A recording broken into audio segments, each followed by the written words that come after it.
Happy morning to all. Today we are going to discussing about classification of colloids. So already yesterday we are discussing about what is a dispersed phase and a dispersed medium. Dispersed phase and a dispersed medium, already yesterday we are discussing that. So colloids especially they are classified into here. There are two types they are classified, three types they are classified. Basing on their following criteria, they are classified into three types. So physical state of dispersed phase and dispersed medium. Physical state of dispersed phase and dispersed medium. Nature of interaction between dispersed phase and dispersed medium. And third one is type of particles of dispersed phase. So basing on these three types of criteria, colloids and all, they are classified into several types. They are classified, right? First one, see that. So colloids is classified based on their physical state of dispersed phase and dispersed medium. Physical state, that means solid, liquid or gaseous. So basing on that physical states, colloids and all, they are classified in totally 9 types they are classified. So let us see that how they are classified. So already we know that. So dispersed phase and dispersed medium, already yesterday we are seeing, right? For example, dispersed medium is nothing but water we are taking. Dispersed phase, larger quantity. For example, dispersed phase is nothing but a component which is dispersed inside that medium. A substance which is dispersed inside that dispersed medium means that is called dispersed phase, right? That means this is, for example, sugar you are consider or salt you can consider. So salt is dispersed inside the water. That is the one of the dispersed phase and dispersed medium, like that we are calling that. So basing on this different types of your phase and medium, so basing on the physical states of colloids, there are totally 9 types they are classified. First one, see there. So dispersed phase is solid and dispersed medium also solid, means the type of colloid is called solid sol. Solid sol. So that means solid is present in solid is present in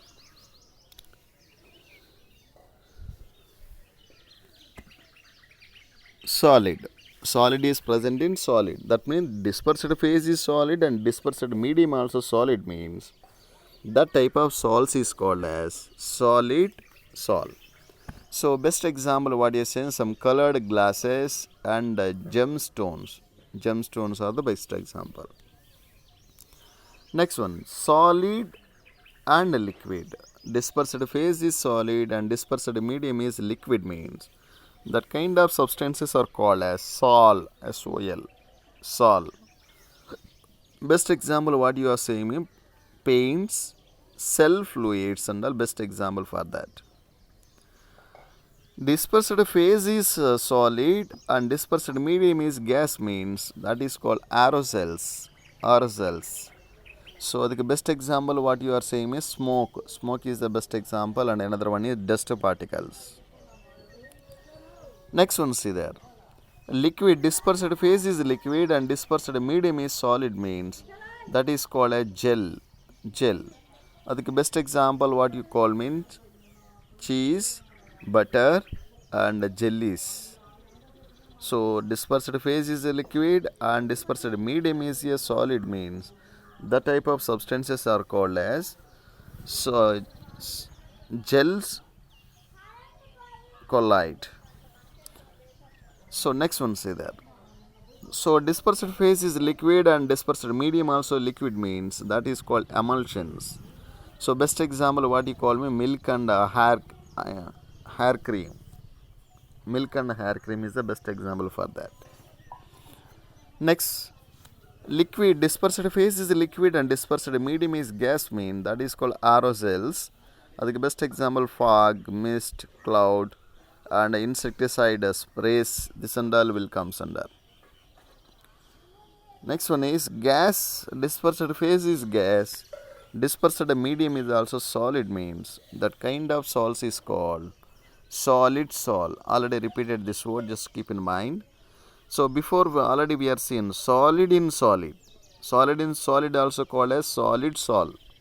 So that means colored glasses and gemstones are the best example. Here gas, dispersed phase is gas and medium is a solid means this kind of colloids is called as solid salts. So best example of what you are saying, pumice stone and foam rubber. These are the best examples. A gas in liquid is the best example of foam colloid. That colloid type is called foam, we call as. So the best example one froth and whipped cream and soap leather. So these are the best example for this dispersed phase and dispersed mediums. So this tabular column also very important, and many times is asking for these questions. 1 mark also important as well as 3 mark questions or 5 mark also sometime right. So try to understand this tabular column, very important. Sometime they will asking like what is mean by sol and what is mean by gel, like that definitions and all they will ask, and what is mean by here aerosols and give some examples.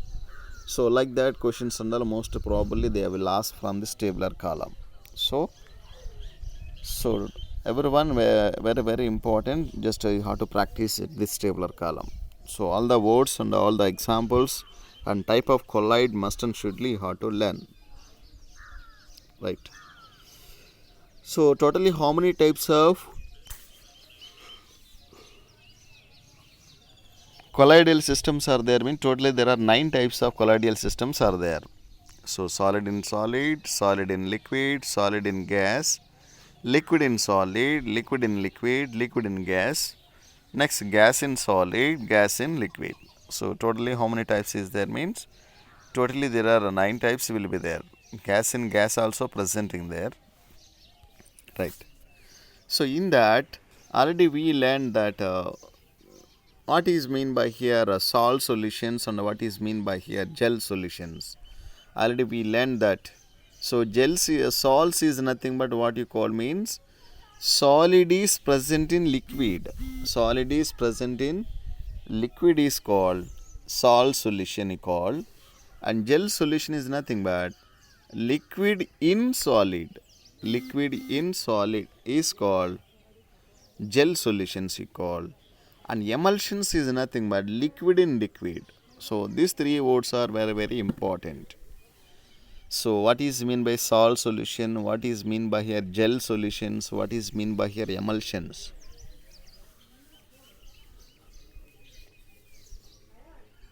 So salts is nothing but solid in liquid phase is called, so liquid dispersed phase is called solid, dispersed medium is called liquid means that is called salt solution, and gels is nothing but dispersed phase is liquid and dispersed medium is what you call solid is called gels. Emulsions is nothing but so dispersed phase and dispersed medium both also liquid phase is presenting means that is called emulsion, like that we are calling there. So what is mean by here aerosols or aquasols, like that what you call means so dispersed medium is in water, that salt solutions are called as aquasol or hydrosol, like that we are calling aquasol or hydrosol. If the dispersed medium is alcohol means that is called as alcohol. So that means depending upon the phase. So here dispersed medium is water means that is called aquasol or hydrosol, like that we are calling. If the dispersed medium is alcohol means that is called alcohol, like that we are calling there, right. So it is depending upon here nature of basic physical nature of physical state of dispersed phase and dispersed medium. Totally colloids and all they are classified like that. Totally 9 types they are classified. Next coming to see that classification based on nature of interaction between dispersed phase and dispersed medium. So classification based on nature of interaction between dispersed phase and dispersed medium. So just look at here, this is also very important. Most probably they will ask question from this also. What is mean by liaophilic collide? What is mean by here liophobic collide? Like that they will ask in questions, right? So depending upon the nature of interaction, again colloids and all, they are classified into two types. They classified. So one is called liaophilic colloids and another one is called liophobic colloids, like that we are calling there. So philic and phobic, what is the major difference is there means, philic is nothing but solvent loving, that means loving components, solvent loving compounds is called as liaophilic. Liophobic is nothing but solvent hating, or you can say that repelling, like that. So water loving components are called as liaophilic colloids, and water hating compounds is called as liophobic colloids, like that we are calling there, liaophilic and liophobic. So simply you have to remember that two words and all you have to keep in mind.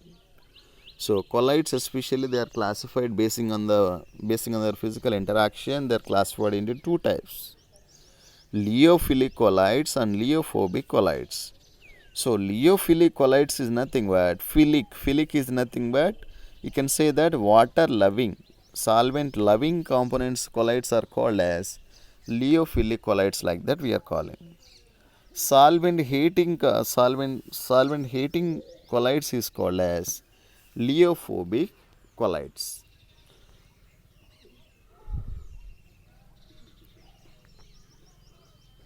Yes. Now you will see that what is mean by here liaophilic colloids. What is mean by here liaophilic and what is mean by here liophobic colloids. So first one we are going to seeing that, look at. So liaophilic is nothing but, just now already we are discussing that, water loving solvents, water loving components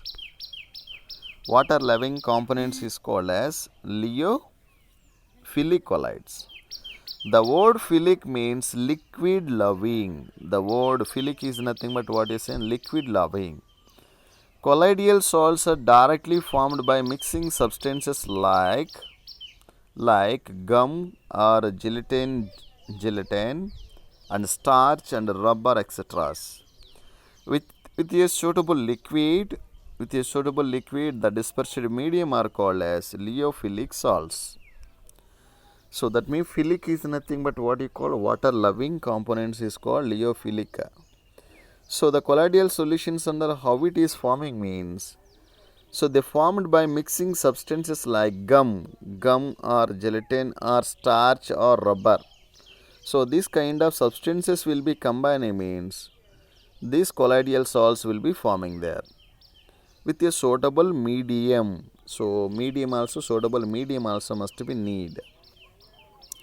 So an important characteristic of these salts is that if the dispersed medium is separated from the dispersed phase, the salt can be reconstituted by simply remixing with the dispersed medium.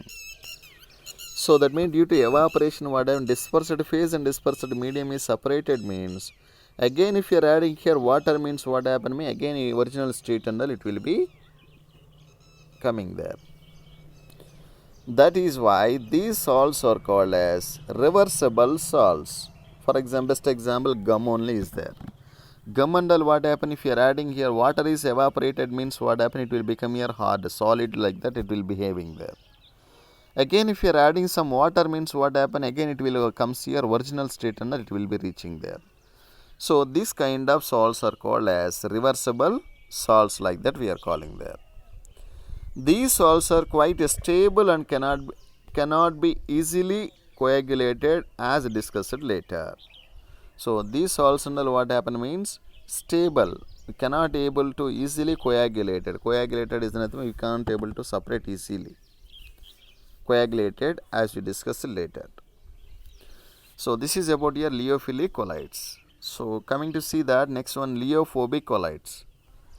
So the word phobic is nothing but liquid hating. The word phobic is nothing but liquid hating. That means it always repelling is takes place. Substances like their sulfides and all, especially best example for that. When simply mixed with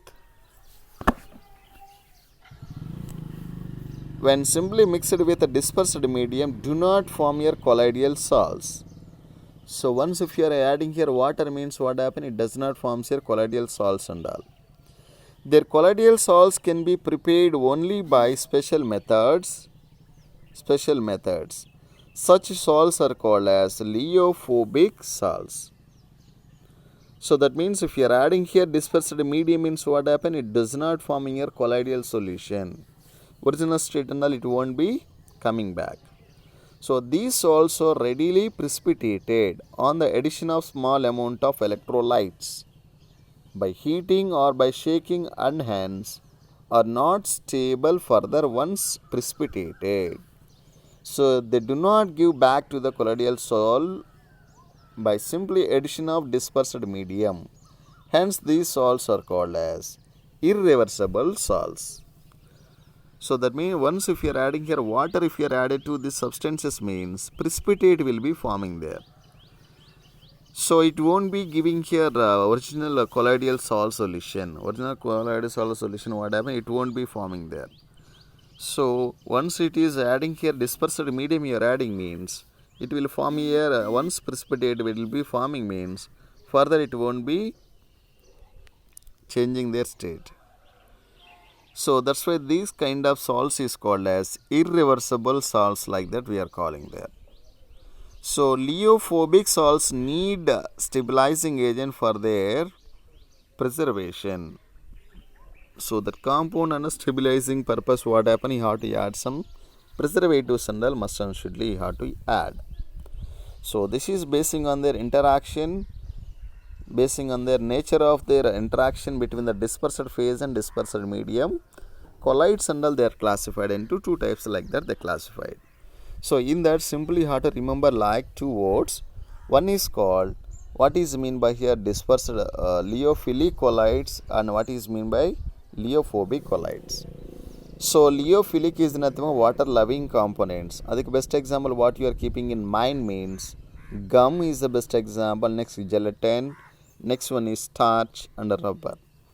So these components are what you are adding, means if for example water you are mixing there, means it will form your colloidal salt solution will be preparing this takes place. So this kind of colloids are what happen, means always here reversible in nature. If you take near liophobic, means always here water repelling colloids will be forming. Once if you are adding any one of the suitable medium you are adding there, liquid medium you are adding, means it won't be forming here a colloidal solution and all. Colloidal solution it won't be forming there.